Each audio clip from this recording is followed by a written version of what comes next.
Hello, I'm David. Hi, I'm Julie. Thanks for checking out this review of E.T., the Extra-Terrestrial, Light Years from Home game, which is, where is it at? Ages Right 10 and up, 2 to 4 players. Hopefully you've had a chance to check out the how to play and playthrough, which I simulated. Julie wasn't feeling well at the time. So, but she has played it off camera, and she's ready to give her review. I am. So this is by Funko. We do a lot of games by Funko. That's one of our favorite companies. But just so anybody's wondering, we do buy these out of our own pocket. Nobody sends these. Most of the games are not sent to us. Nope. So these are honest reviews. All right, so let's take a look at an overview of what you'll be doing in the game. So here is the town. The setup. The object is to get E.T. home, and eventually E.T. needs to be in the park here, and you'll see it's a nice, really cute. So cute. Look how cute. And that means you can fit him in the basket. In the basket, just like in the movie. Oh. Okay. But at some point, E.T. has to be at one of these spaces. Can't be in a space with an agent. And the mothership has to get all the way around the board and then get to the park where E.T. is on one of these corner spaces to get home. And so what you're doing is you're trying to find objects to put together the phone, and these are the devices, and each device is a different color, and there's a 1 in 3 chance that you'll roll the phone. So you'll be running around the board as one of 4 characters. Julie was Gertie, and then I was You were Elliot. And you can hold up the 2 objects which you're going to find here. To build the devices, you can build the green device here, the blue and the yellow, and Gertie. And each character has different abilities. For instance, Elliot can use candy, and all kids can use candy to move E.T. Or you can put E.T. in your basket and move with E.T. But, for instance, Elliot can move E.T. by spinning 1 candy and moving E.T. 3 spaces, and you got shortcuts that the kids can use, but the adults and the cop cars cannot use. So if Elliot wanted to move E.T., he can go 1, 2, 3, and he can use that ability once, whereas Gertie can only move E.T. 1 space. Gertie's ability is that she can take a dangerous pickup action. So if she's right here, she can pick up this object, and you'll see they're different colors, and this is a wild, so it can be used in the yellow, blue, or green space. And usually when another kid does it, you have to roll the red die right away to see if the agents move or the cop cars move. And so it will go in her cart, and then eventually she has to drop it off somewhere. And if E.T., and if there's 3 levels of play, the easiest is you only need 3 of a color. Medium level is 4 of a color, and the hardest is 5 of a color. And so if there was, say we pick these up here, I'm trying to find, here we go, there's 2 there, and I had a wild here. This is a ramp, I'll explain that in a minute. Another yellow. But as you can see, over time you'll be collecting these and having to drop them off. All right, so let's say Gertie had these 2. She moved here. It's a free action to drop them off. And let's say E.T. was 1 space away. If she spent a candy to move E.T., E.T. builds it for free. Okay, so it gets built. The device is here, and it's usually only have 3 moves. Her moving there was 1 move. Dropping off was free. Spinning a candy to move E.T. there. Building it was free. Gertie picks it up. That's her 3rd action. So at some point, she would have to move it all the way to the park here. So let's say next turn she goes 1, 2. You can move 2 spaces usually. And then 1 takes a shortcut 2, drops it off. That's a free action. Is pickup a free? Pickup was an action. Dropping off is a. Pickup is a basic action. Yeah, it's dropping off is free. So now what happens is I'll show you. It is free. Oh. It's confusing. It says it twice. Pick up an item or device is an action. Yeah. But then it says free action. Pick up or drop off. No, ET. dropping off. Okay. Gotcha. So anyway, so that's what's going to be part of a review here. You'll see that can be the most confusing part of the game is what's a basic action and a free action. So the turn order is taking actions. So you move, you can take candy, And you can have up to 6 candy, and anybody can use them. It's in a common pool.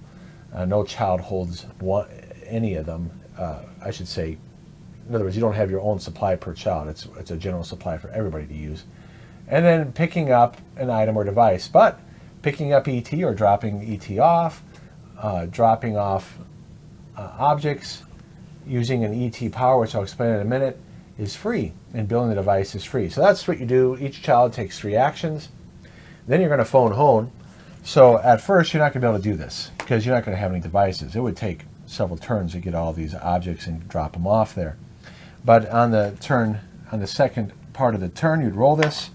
Okay, I didn't move the mothership, but if I did roll a phone, it would move 1 space. And eventually, that's why you want multiple devices, because if you roll 3 dice instead of 2, you're more likely to get a phone. And one of the rules that you can do is that if the blue die is already here and I have a blue device in the kid has it, I can drop it off to move the mothership. So if you find extra objects of a particular color and the device is already built, you can drop them off there. And so the last turn, this is where the tension comes in, just like in the movie. You move enemies. And so you always do that. You always roll the blue dice. You always roll these 2 blue dice. So you roll them. So the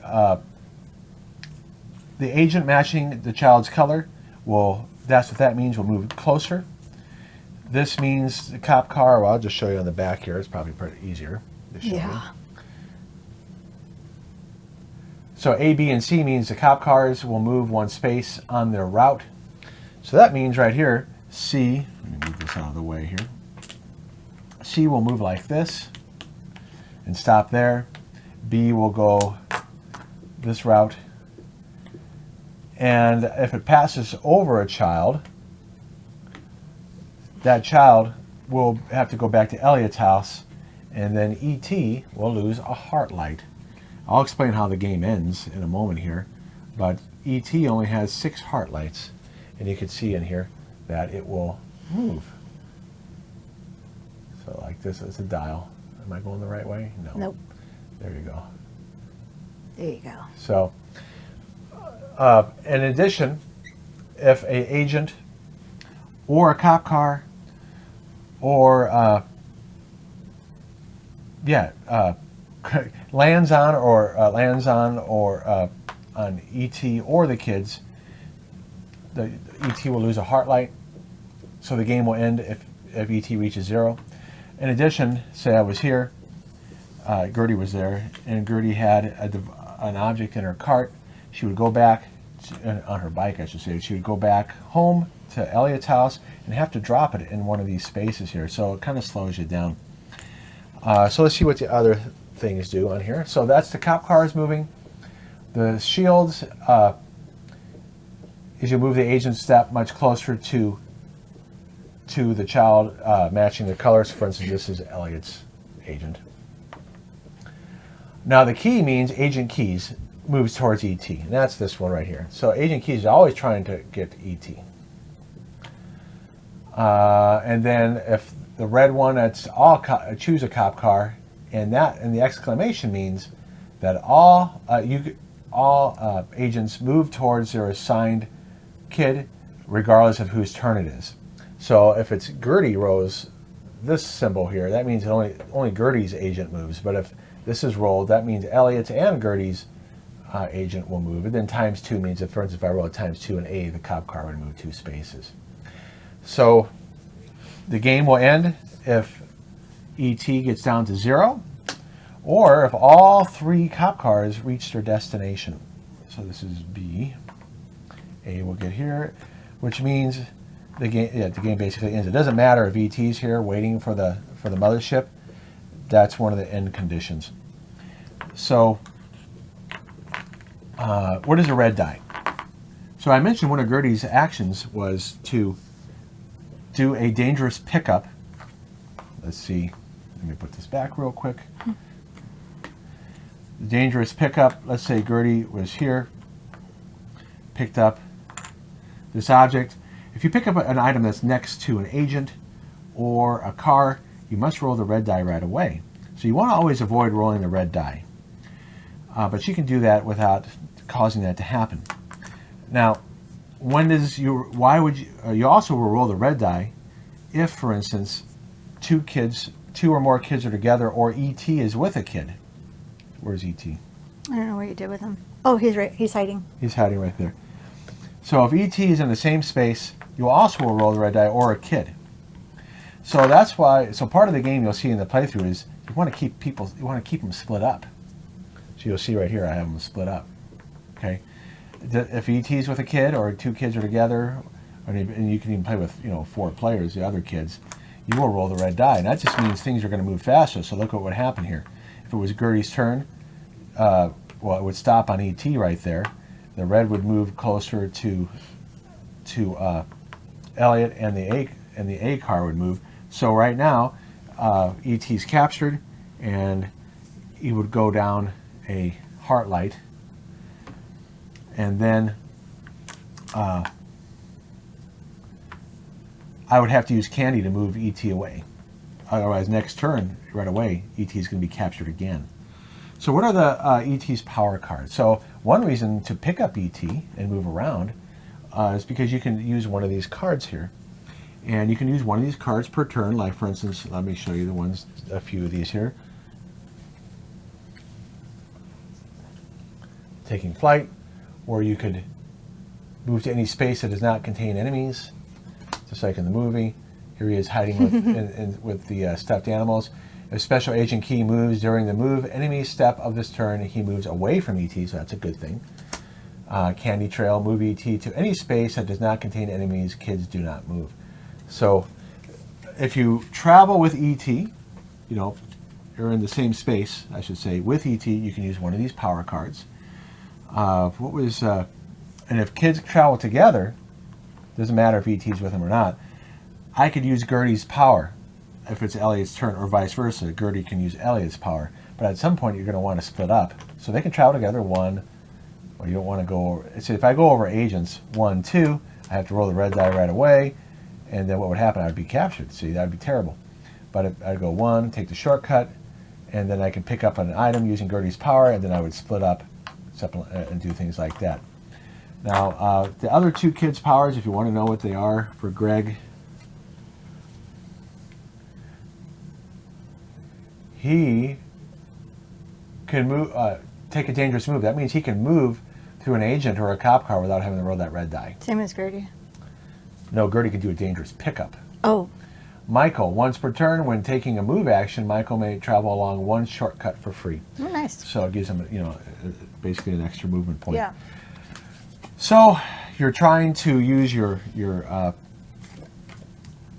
base actions. You get 3 of them a turn, and your free actions. Cooperating, moving together, moving with ET, to use power cards, build devices, and then get these devices over here and roll them to try to get the mothership to the park. Do that before ET runs out of heart life, or before all 3 cop cars get to their destination. And the last thing was, I didn't explain what the ramp is. If a child moves onto a ramp, you can jump up to 2 spaces. So I can move here, 1, 2. So it allows you to jump over things, because you can't go through this part of the area right there, the zone. You would have to go around it normally, unless there was a ramp. All right, so that was a pretty detailed description, because there's actually it seems like a simple game, and it is simple. There's a lot of little details that really tied into the movie well. That, as you'll see here as part of the review, it's gonna, how you use those actions, it can make or break the game if someone is going to be able to handle that. True. But that's what makes the game so much fun, though, too. So the way we do our reviews is that we give our positive, negatives, and neutrals, and then we give our rating based on the BGG scale. And I always go first. All right, so here we go. Okay, bear with me. All right. I found this to be a great cooperative family game. I really enjoyed it. I was sad I couldn't play it on camera with David, but I wasn't feeling well, but I really, really liked it.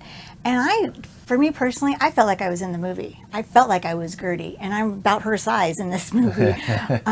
It's just so cute, and the pieces are really put together nicely. And I gotta tell you, when David showed me E.T., my heart melted. He is so darn cute. I mean, he is literally just like how he looks in the movie, just absolutely adorable. And, you know, the standees are fine, you know, but I just think that the character, the little kids and E.T. are just, they're precious. It's just really, really cute. Let me see how it fits together like a puzzle piece. And the last thing I said is some of the moves can be confusing, and David had already explained some of that to you guys. And I still, to be quite honest with you, would not be able to play this on my own to teach somebody else. I would need David with me because I still don't get the moves down very well at all. But someone who's a big experienced gamer will have no problem, I don't think, with it at all. Right. In fact, the first 2 times I played this, I didn't know that picking up ET and dropping off ET was a free action. So it's just a little nuances like that. They got a good reference card. The rules make sense. This is that for someone who's not used to a pick up and deliver game, they might struggle with this a little bit, and you're going to see that in my review as well. All right, so outstanding cooperative thematic movie mechanics. I mean, just the idea that you're going to want to move together when you see them with during certain parts of the movie, they're on their bikes together, going through the shortcuts, and they're using their abilities make sense. And having ET in the cart there, I mean, that's outstanding. Yeah. And just the fact that you're putting together the device to call home, I mean, it is a love letter to the movie. Oh, heck yeah. I am really impressed with Funko and Prospero. Is it Prospero Hall that made it? Oh, I don't know, honey. I don't know if it was them or not. But anyways, the design team at Funko did an outstanding job. Oh, on heck this yeah, game. yeah. I mean, really, this should be. I didn't even think to mention this till now. It should be nominated for some awards. Something, yeah. So thoughtful, quality components. I mean, just the way that they fit together. Now, they wanted to keep the price point low. I mean, really, this should be plastic too, ideally. But the cardboard's nice. The board's nice. Great art. If it wasn't for the standees, they would have hit it out of the park. Okay. But they really went really well done with this. Whoops, here. You just dropped down. That's okay. But I mean, look how that fits together. That is so cool. So it's a gateway pick up and deliver game. So if you've never played a game where you got to pick up stuff and drop it off, this is the one. It's not too complicated, but the actions can be challenging to less experienced players. So this is the part, like Julie said, and what's a free action in planning your turn. So what's going to be the most difficult thing for someone to do is, okay, I can go 1 or 2 spaces, and then if I do a pickup action there, it's going to do a dangerous pick. Well, she gets it for free, so let me do Elliot. Okay, so I move there only 1 space, and then if I picked it up, and then sometimes pausing to roll this die, and then figuring out what's a basic action and what's a free action. It will take some people multiple plays to get that down, and you're going to need an adult. Oh yeah. If you're playing with young people, you're going to need an adult to help children play this game properly. Now you can let kids play this on their own, but if they don't have a good experience understanding the basic moves and free moves, they might come away not liking the game. That's true. Thinking it's too hard, Yep. or they don't understand it. So I do recommend an adult playing this with children who are not experienced gamers. Yeah. Our boys, when they were playing Star Wars miniatures and stuff like that at age 5 and 7. Yeah.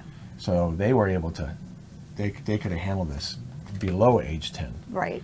But they were experienced gamers.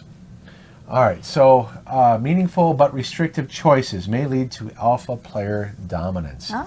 So this is that's a negative, because almost all cooperative games suffer from this. Pandemic, for instance. It gets to the point to where we must do this or we're going to lose. And so somebody's going to notice that. Usually the more experienced player is going to say, you really need to do that, otherwise we're going to lose. So that's what can happen in here, where you're going to have somebody pointing out, yeah, if you do that, you're going to get a dangerous pickup action, or I recommend you do that instead, because that way we can build a device. So someone's more likely going to be the one guiding other players. So that leads to what's called an alpha player problem, which happens a lot in cooperative games, where it becomes basically, it's kind of like a solo game, where everybody's playing the same character. But to me, I have to admit, I kind of don't mind it because I need that extra, like, what am I supposed to do? And I need him to tell me, this is how we're going to win if you do this. And I'm like, okay. So I do it because I can't think that far ahead. My brain just doesn't work that way anymore. And so I need him to tell me, this is what you have to do. So for me personally, I don't mind, but there might be people out there that are like, no, I could do this my way. And that's okay too. But well, that's why it's a minus, because some players are going to dominate. They're going to say, you must do this, or we're going to lose. And then that kind of can take away the fun. Now, I offer suggestions, but I kind of turn into an alpha gamer then. you do. And I'm okay with that. But you're okay with it, but some people might not be. That's true. So, but a lot of cooperative games suffer from that. And it's not... the reason why I have Flashpoint here, because this is our favorite cooperative game that doesn't have that problem. Because there's so much flexibility in how you put out the fires and how you move around and all the characters you can pick from. True. I hardly ever have to say, hey, you should do this. But I do sometimes ask for your advice, so. Right. But well, most of the time I kind of just fly by the seat of my pants and do what I think I should do. But on something like this, I definitely need guidance. And I've played a lot of games, but something like this thousands. You is play thousands of games. very kind of tricky. But that's why when anybody ever asks what's your favorite cooperative game, I say Flashpoint, because it avoids, for the most part, the alpha problem. And again, almost all cooperative games have this. Yeah. So eventually we're going to do a playthrough on how to play a Flashpoint so you can see the difference. It's fun. All right, so let's take a look at how we reviewed it, because that minus there is what's going to affect my review. All right, what did I don't even remember what I even said. Oh, 8. We both said 8. We both said 8. Enjoy playing, and which adjusted. This is definitely worth buying. It's going to stay in our collection. Oh, yeah. And that minus is what prevents it from being a 9 or a 10. But because of the thematic elements, what's going on the board and how well it plays the movie, it's definitely an 8. Now, if it could have avoided the alpha problem, as I mentioned, it would be a 9 or a 10 easily. Anything you want to add? No, I think I've pretty much said everything I want to say. Okay. So, definitely recommend it. Yes. Especially if you haven't played a pick up and deliver game before. This is a great way to introduce that concept to young people. Yeah, I think this should be nominated for some awards. It should. It's awesome. Just the pieces alone and how it incorporates. Good job on this. All right, so thanks for watching. Thank you so much. We really appreciate it, and we hope you like and subscribe, and we'll see you next time. All right, take care. Bye-bye.